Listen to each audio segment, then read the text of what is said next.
Муҳтарам дӯстдорони футбол, ба ҳама салом. Трансфери зимистона рӯз то рӯз шавқовар шуда истодааст. Чанд қадаре ки маҳкамшавии трансфер наздик ояд, ҳамон қадар ҷолибтар мешавад. Топ-дастаҳо барои худ бозингарони нав кофта истоданд ва тайёран пули калон сарф намоянд. Ва боз ҳаст хабарҳое ки тамоман ба трансфер тааллуқ надоранд. Имрӯз гап мезанем дар бораи оне ки барои чӣ Флорентино Перес дар Турин бо Криштиано Роналдо вохӯрд, Мессиро чанд бозӣ дисквалификатсия карданд ва барои чӣ Челси ин қадар бад боз мекунад. Ҳама ин ва дигар хабарҳо дар барномаи имрӯза. Дӯстон, хотиррасон мекунем ки хабарҳои ман ҳамааш аз сомонаҳои машҳури русӣ гирифта мешавад.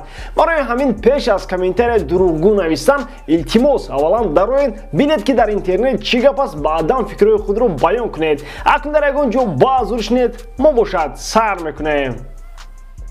Лионел Месси барои ба сари рақиби худ зарба задан аз иштирок дар ду бозӣ маҳрум гардид. Ба хулоса омаданд ки беҳтарин футболбози Ла Лига барқасдона рафтор накардааст. Пештар барои чунин амал Роналдо ва чанд нафари дигар аз 4 бозӣ зиёдтар ҷазо гирифта буданд. Агар исбот мегардид ки Месси дар ҳолати хашму ғазаб ба рӯи бозингари Атлетик Билбао зарба задааст, ӯро ба муҳлати 12 бозӣ ҷазо медоданд. Барселона бозам аз ин қарор розӣ нест ва эълон кардааст ки аризаи шикоятӣ равон мекунад. Ба андешаи онҳо футболбози Билбао Асияи Виллалибре худаш гунаҳкор аст. Дар ҳамон ҳолат бозингари Атлетик худро барои Месси партофта пеш аз ин ҳам ҳамаро ба шур меандохт. Бо ин ҳукм футболбози аргентинӣ аз иштирок дар ду бозӣ маҳрум гардид, ки барои Барселона он қадар мушкил нест. Дар бозии кубок бо дастаи Карнали ва Элче дар Ла Лига оё набудани Месси ҳис мешавад?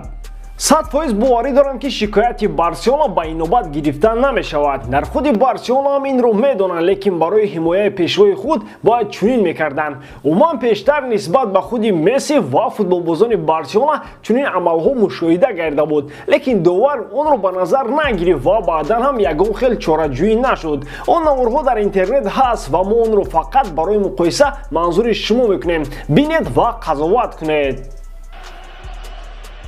Ahí está Lucho que se toma un tiempito, pero recibió un golpe. Innecesariamente va a buscar el balón así. Ahí, muy, Sergio Ramos, totalmente. ¿no? Sí. Ves, aquí se va yendo hacia afuera. Bueno, esto sí que es amarilla. ¿Lo de Piqué o lo de Mata? No, es que es de locos.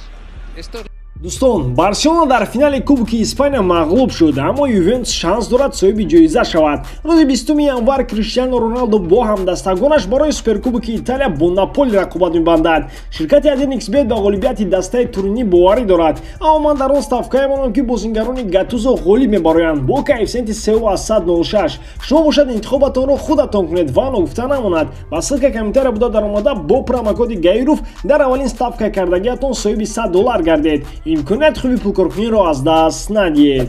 Лестер Сити давоми афсонаи футболи англисро нақл мекунад. Чемпиони Англия дар соли 2016 баъд аз 5 сол бори аввал ба зинаи якуми ҷадвал баромад. Дастаи Лестер дар бозии даври 18 Челсиро бо ҳисоби 2-0 мағлуб кард ва барои як муддат бар тахт нишаст. Акнун дастаҳои шаҳри Манчестер дар таъқиби Лестер ҳақ надоранд бозии худро бо мусовӣ ин ки мағлубият наҷот диҳанд. Лестер Сити дар ҳолати кайҳонӣ қарор дорад. Масалан, Медисон дар 3 бозии охир пай ҳам гол мезанад. Ҳар як футболбоз ба таври максималӣ қувваи худро сарф мекунад. Челси бошад бо футболбозони арзишашон баробар ба 250 миллион евро 30% нерӯи худро истифода бурда наметавонанд. Ба фикрам ин сол дар Англия барои чемпионии ду дастаи шаҳри Манчестер мубориза мебарад, чунки Ливерпул дар ҳолати буҳрон қарор дорад ва тренери онҳо Юрген Клоп рӯзи гузашта таслим шудани худро эълон кард. Ливерпул имсол танҳо барои рохати Лигаи чемпионӣ мубориза мебарад, гуфт Юрген Клоп. Лестер ба ҷои Ливерпул имкон дорад бо дастаҳои шаҳри Манчестер барои чемпионӣ мубориза барад. Андешаи худро дар комментария нависед. Ман ҳам фикри худро баён мекунам. имконияти Лестер аз ҳолати варзишии футболбозони асосии онҳо вобастагӣ дорад. Соли гузашта Лестер то пандемия дар чаҳоргонаи беҳтаринҳо ҳузур дошт. Баъд аз танаффус ду футболбози асосияшон аз саф берун шуд. Набудани Медисон ва Ҷейми Варди чунон ҳис кард ки дастаи Лестер чанд бозии худро бебарор анҷом дод ва дар охир аз Лигаи чемпионҳо маҳрум гардид. Агар имсол Лестер аз ҷароҳати футболбозон дар амон монад, мо бо тамоми боварӣ гуфтан метавонем ки як рохат ба Лигаи чемпионҳо дақиқан ба насиб мекунад. Дар мавриди чемпионӣ ҳаминро гуфтанӣ ҳастем ки Лестер ин таҷрибаро дорад ва дар мамлакати футбол тез-тез муъҷиза рӯй медиҳад. челси баъди ин мағлубият ба ҷои ҳаштум афтид. маълум гардид ки проблемаи дастаи шаҳри лондон дарозабон набудааст. Фрэнк Лэмпард нишон медиҳад ки ҳоло барои дар дастаи пурқувват кор кардан омода нест. дар бораи ин бозӣ тренери дастаи челси андешаи худро чунин баён кард: мо имрӯз ба таври яқонӣ мағлуб гардем. Лестер аз мо беҳтар буд. дар бозии охир ба футболбозони мо суръати баланд намерасад. моҳи декабр челси дар ҳолати хуб қарор дошт. мо аз лидери мусобиқа ҳамагӣ ду хол камтар доштем. ман бисёр нигаронам ки дар як муддати кӯтоҳ даста ба чунин ҳолат афтод. имсол қариб ҳамаи дастаҳо ба буҳрон рӯбарӯ гарданд ва мо низ бояд чӣ гуна аз чов берун кардани худро фикр кунем, гуфт Фрэнк Лэмпард. дар ҳақиқат имсол премер лигаи англия ҳамаро ҳайрон мекунад. баъзе дастаҳо нохост ба ҳолати нокдаун рӯбарӯ мегарданд. барои берун рафтан аз ҳолати кризис фақат як чиз лозим аст: характер. Лэмпард бо он муносибате ки нисбат ба бозингарони челси дорад, дар гумон аст ки мӯъҷиза рӯй диҳад. баъд аз бозӣ бо дастаи арсенал, Лэмпард чанд нафар бозингарони худро сахт танқид карда буд. чунин мураббиро оё ҳимоя карда мешавад? дастаи челси дар гузашта сари чанд тренерро хӯрда партофтагист. Фрэнк Лэмпард ҳам мутаассифона ба ин чоҳ наздик шудааст. агар Астон Вилла дар 4 бозии худ як ғалаба кунад, челси ба зиноҳои поёнӣ меафтад. он вақт Роман Абрамович сабру тоқати худро аз даст медиҳад. Президенти дастаи Реал бо Криштиану Роналду вохӯрӣ анҷом дод. Флорентино Перес барои мулоқот бо футболбози португалӣ ба Италия сафар кардааст. хабар медиҳад маҷалаи El Chiringuito TV дар саҳифаи твиттери худ. мулоқот дар базаи дастаи шаҳри Турин сурат гирифтааст, лекин маълум нест онҳо дар бораи чӣ суҳбат карданд. албатта мавзӯи суҳбати онҳо мавсими имсолаи футболи Италия набуд ки бисёр ҷолиб сурат мегирад ва дастаи Ювентус ҳатто дар чароғонаи беҳтаринҳо ҳузур надорад. барои баргаштани Роналду ба Реал президенти дастаи шоҳона шояд ҳолати ногувори дастаи Ювентусро ҳамчун фишор ба кор бурдааст. ин аниқ нест, лекин таҳсин мекунанд ки Перес аз Роналду хоҳиш кардааст онҳоро наҷот диҳад.